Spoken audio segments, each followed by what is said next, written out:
Au nom du Père et du Fils et du Saint-Esprit. Amen. En ce temps-là, Jésus entra dans un village. Une femme nommée Marthe le reçut. Elle avait une sœur appelée Marie, qui s'étant assise aux pieds du Seigneur écoutait sa parole. Quant à Marthe, elle était accaparée par les multiples occupations du service. Elle intervint et dit « Seigneur, cela ne te fait rien que ma sœur m'ait laissé faire seule le service ? Dis-lui donc de m'aider. » Le Seigneur lui répondit « Marthe, Marthe, tu te donnes du souci et tu t'agites pour bien des choses. Une seule est nécessaire. Marie a choisi la meilleure part et ne lui sera pas enlevée. »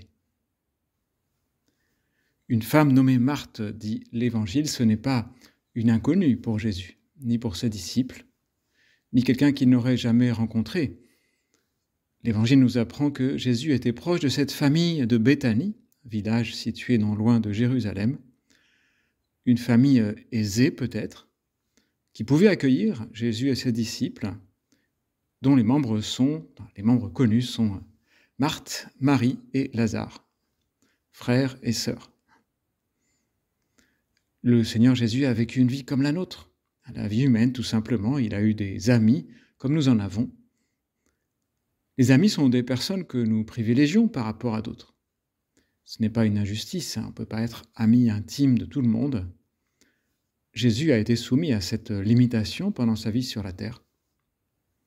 Aujourd'hui, ce n'est plus le cas. Aujourd'hui, toute personne qui accepte de croire et de suivre le Christ peut être ami intime du Seigneur. L'Évangile donc décrit Marthe comme la maîtresse de maison, l'aînée sans doute de la famille. On ne sait pas si elle était mariée ou pas, ou peut-être veuve. On ne parle pas non plus d'un conjoint de Marie, ni d'une épouse de Lazare. Tout se passe comme si le frère et les deux sœurs partageaient une vie à trois. Marthe donc est occupée aux affaires du service. Elle s'en plaint, elle se plaint que sa sœur reste auprès de Jésus et s'attire cette remarque, tu te donnes du souci et t'agites pour bien des choses, une seule est nécessaire. Cette phrase de Jésus n'est pas blessante envers Marthe. Il lui dit simplement, Marthe, fais attention, tu as la tête ailleurs, tu es très dévouée, mais tu manques ce qu'il y a de plus grand. Marie a choisi la meilleure part. Ça ne veut pas dire que Marthe ne l'est pas, cette bonne part, ni que son service soit sans valeur. Marthe rend un excellent service. Elle fournit à Jésus un point de chute tout près de Jérusalem, où il peut se reposer de l'hostilité des autorités et de la pression du peuple qui veut l'entendre ou qui demande des guérisons.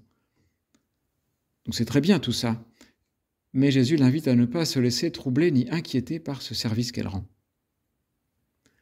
Marthe était un peu stressée, elle craignait de ne pas arriver à tout gérer, elle voulait mobiliser toutes les énergies de la maison pour la cuisine ou la préparation des chambres.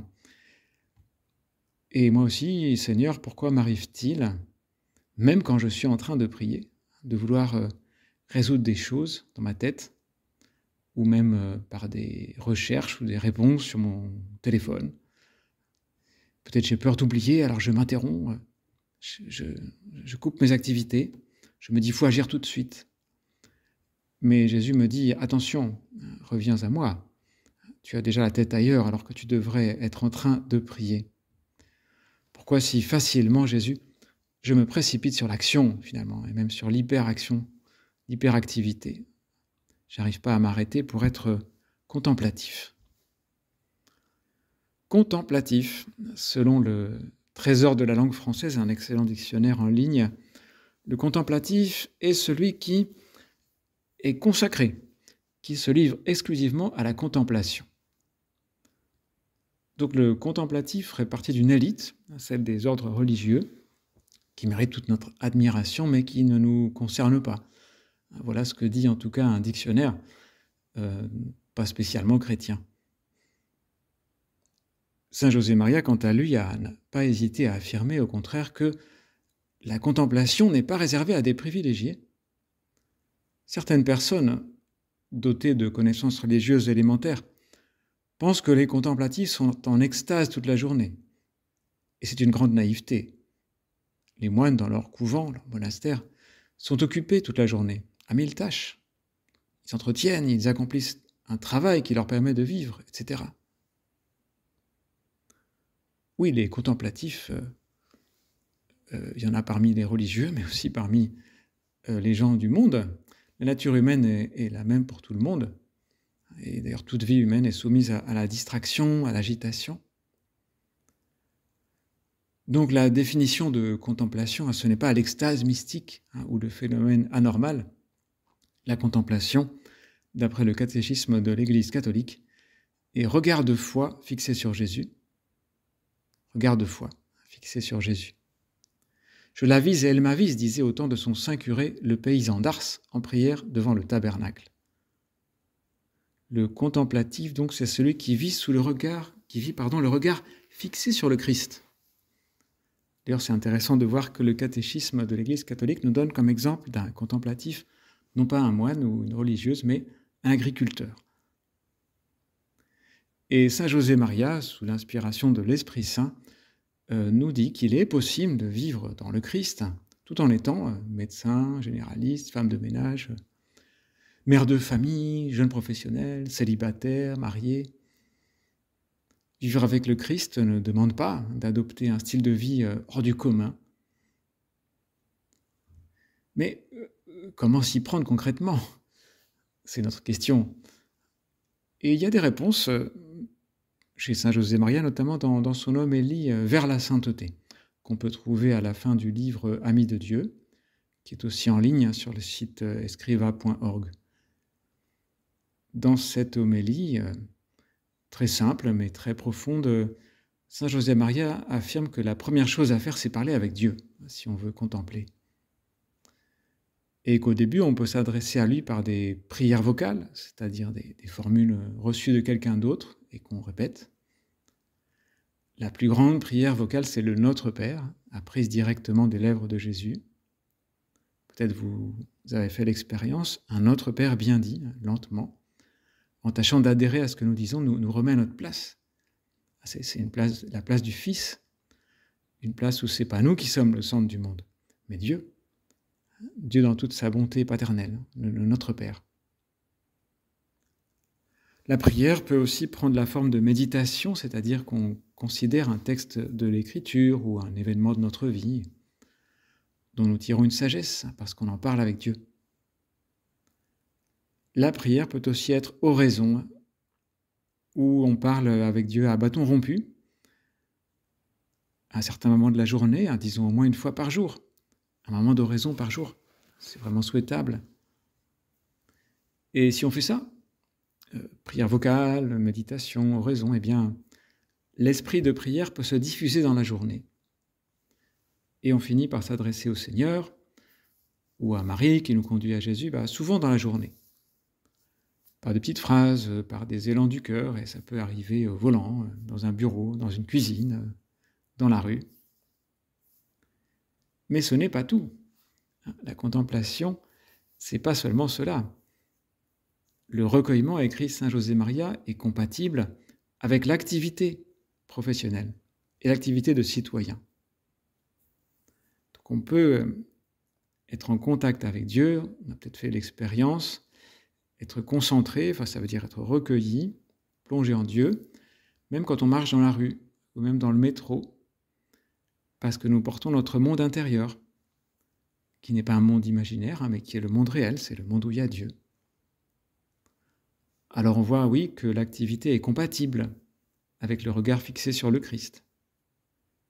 Mais on peut aller encore plus loin. D'après saint José Maria, le travail, c'est-à-dire la vie telle qu'elle est, le travail au sens large, peut être l'occasion de rencontrer Dieu. La vraie vie, la vie de tous les jours, peut être le lieu de rencontre avec le Christ. C'est-à-dire presque une prière. Quelqu'un me disait un jour, moi quand j'entretiens, je fais le bricolage avec Saint Joseph et avec Jésus à l'atelier. Je pensais. Ou en aimant mes élèves ou mes patients, je m'efforce d'aimer le Seigneur. Donc ça, c'est des gens qui travaillent, qui sont bien dans leur travail, mais qui en même temps voient dans leur travail, trouvent dans leur travail un moyen de s'unir à Dieu.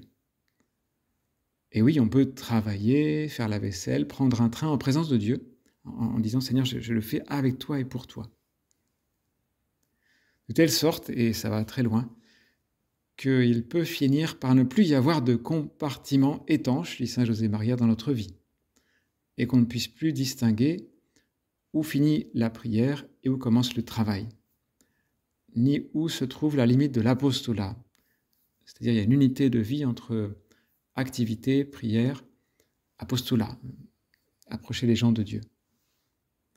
Ça, c'est la proposition de l'esprit de l'Opus Dei, qui est à la fois nouvelle et vieille. Nouvelle comme l'Évangile et vieille comme l'Évangile, disait aussi saint José Maria. C'est quelque chose de connu, mais en même temps d'original. C'est une originalité dont l'Église n'a peut-être pas encore pris totalement conscience. Bon, à nous de nous y intéresser si ça nous intéresse. Alors oui, entre Marthe et Marie, il n'y a pas à choisir l'une des deux, en excluant complètement la deuxième. Dans notre cas, ce serait plutôt Marthe choisie. Mais non, on peut être les deux. Il faut être les deux, à la fois Marthe l'active et Marie la contemplative. C'est difficile, il ne faut pas se leurrer. Il y a un gros effort à faire pour protéger une vie contemplative, mais c'est possible. Et on peut avoir beaucoup de confiance dans l'aide divine, puisque c'est la mission de l'Esprit Saint de nous sanctifier au milieu du monde, dans la plupart des cas. Et l'Esprit Saint le fait très bien, il ne manque pas d'idées ni de ressources. Au nom du Père et du Fils et du Saint-Esprit. Amen.